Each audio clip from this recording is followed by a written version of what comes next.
On the 5th of September 2023, the men of the Rwanda police force stormed the house of an innocent-looking man, Denis Kazungu, who had been owing his landlord rent for about 7 months. The landlord had sent the police to evict him from the property since he refused to pay his rent. But when the officers of the Rwanda police tried entering the house to remove Denis's properties, they noticed a strange behavior. He discouraged them from entering his house. He tried every trick possible to prevent them from entering the house. At some point, he started crying and began begging that entering the house would cause him serious damage. This immediately made the police suspicious.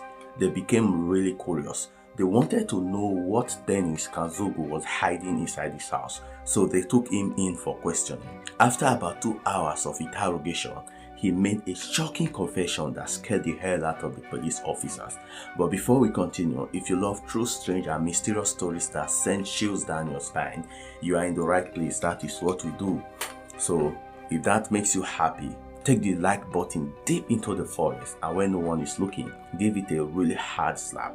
It all started on a cool evening during the second quarter of 2022. Denis Kazungu, who was a motorcycle spare parts dealer, was thinking about his life and feeling down as he felt his life was empty. He concluded that nothing interesting was going on in his life and he needed to do something really different, something crazy and adventurous, something that would give him new experience. After these many thoughts, he decided to go out to a bar one night. His intention was to flirt with ladies and possibly bring one of them home. He dressed up really nice with spell-casting perfume. His appearance gave ladies the perfect gentleman's vibe. He went to a bar in the heart of Kigali. Thereafter, he ordered a bottle of beer and relaxed to enjoy the atmosphere and music. As he was taking his beer, he spotted a lady that seemed like the perfect person to take home. He used his charming demeanor to convince her to go home with him. The girl's name was Elaine, but Denis lied about his real name.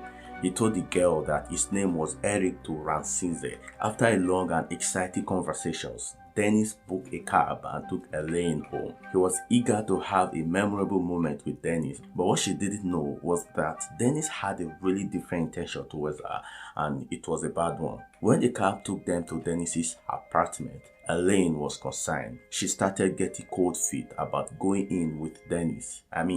Denis' house was so isolated. The house was fenced with bushes around it. There was no other building close to it. The nearest building is about 100 meters away. The house was located in Gashikiri village. Elaine asked if Denis was scared living in a place like this alone. In his normal calming attitude, Denis smiled and said he thinks better in isolated places, that he didn't like neighbors' voices and disturbances, that he loved his privacy. At this point, Elaine was convinced. They both entered the house. They started having conversations about different subjects. Elaine really found Denis amazing and she thought he was the perfect gentleman. Denis brought food, they both ate, drank and went to bed. Then, in the middle of the night, Denis tapped Elaine to wake up. He quietly placed a knife on her neck and told her if she makes any sound, she and her entire family will be wiped out. Everything seemed like a dream to Elaine. She thought to herself, how could a really sweet gentleman suddenly become a psychopath? She became really scared for her life. She started sobbing quietly. She eventually complied, gave Denis her phone password, ATM pins, and even her internet banking pin. Denis dropped the knife and allowed Elaine to calm down. Elaine thought that all Denis wanted was her money and phone. But before she could process all that just happened, Denis violently held Elaine's throat. She tried to free herself, but Denis's strength overpowered her and she eventually stopped breathing. Thereafter, Denis took Elaine's lifeless body and dumped her inside a hole he dug in his kitchen some weeks earlier. And before Elaine, Denis already dumped 4 other bodies in the hole. It happened that Denis had earlier killed Clementine, Francios, Joseph Doshimimana, and Eric to Ransize. Ordinarily, Denis's main targets were ladies, but he only murdered Joseph and Eric just to steal their identities. And with these new identities, it was easy for Denis to perpetuate his evil without trace. At this point, the Rwanda police were shocked and frozen. But guess what? Elaine wasn't his last victim. Denis went to the bar again and brought another lady home. As usual, they talked, ate and drank, woke the lady up in the middle of the night and tried to force her into revealing her ATM and mobile banking password. This lady Denis brought this time was a bit stubborn. She refused. Denis even threatened her with a machete, but she still didn't budge. Just then, the lady found a way to escape and ran out of the isolated house naked. Denis tried to chase her, but it was too late as one of his neighbors, Irene, already saw what was happening as the girl was shouting out for help. Irene escalated the issue and called out to other people around.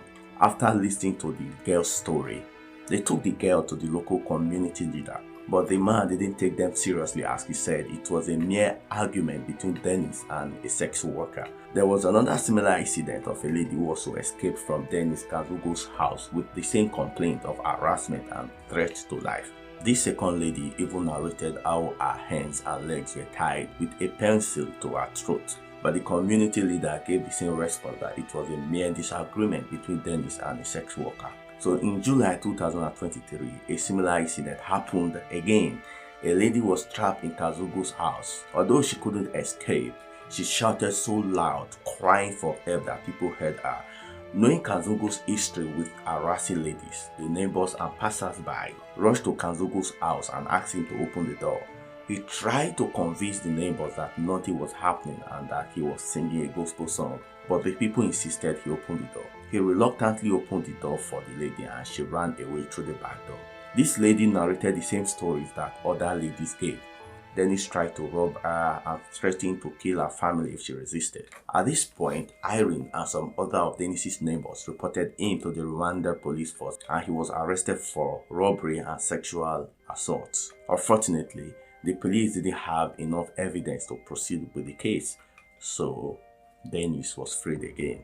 But there was a problem which later exposed Denis as a serial killer. Denis was owing his landlord 7 months accumulated rent. The landlord tried everything within his power to get his rent from Denis, but his effort proved abortive. Denis kept promising and promising and promising, but he never paid. At some point, the landlord got angry and took the next step. This step the landlord took eventually exposed Denis Kazungu as a serial killer. On the 5th of September 2023, the landlord took some police officers to evict Denis from his properties. Denis tried to talk his way out of this situation, but nobody listened to him. And when officers of the Rwanda police force tried to forcefully enter Denis's house, he started sweating profusely, begging and crying at the top of his voice. He told them that if they entered the house, it would cause him serious damage. These reactions by Denis got the police suspicious. They became curious and seriously wanted to know what he was hiding inside the house. The way his voice was shaking, it was clear that something was going on inside Denis's house. They tried to get him to talk, but he didn't budge. After a marathon 2 hours interrogation, Denis Kazungu eventually confessed. He told the police that he dug a hole inside his kitchen in which he buried 12 different people. Denis claimed to have murdered 14 people, but the police would only find 12 bodies. That the other 2 victims, he dismembered them, boiled their remains and crushed their bones. When the police stormed his house, they saw the bodies inside a hole dug in the kitchen as Denis had described. It was a horrible scene and was described as one of the most horrific scenes in the history of Rwanda. Few weeks later, Denis's trial began. During the trial, he pleaded to the judge not to allow his trial to be televised as he didn't want his actions to inspire other people to do what he had done. Well, the judge rejected his plea. However, throughout the trial, he didn't have a defense lawyer, and when he was asked why, he said there was no need for that as he was guilty of everything he was being accused of. When the judge asked Denis why he committed such heinous crimes against those people he killed, he claimed he did it because one of the ladies deliberately infected him with HIV virus. He almost got the sympathy of the judge, but when a laboratory blood test was conducted, it was discovered that Denis Kazungu didn't have the virus.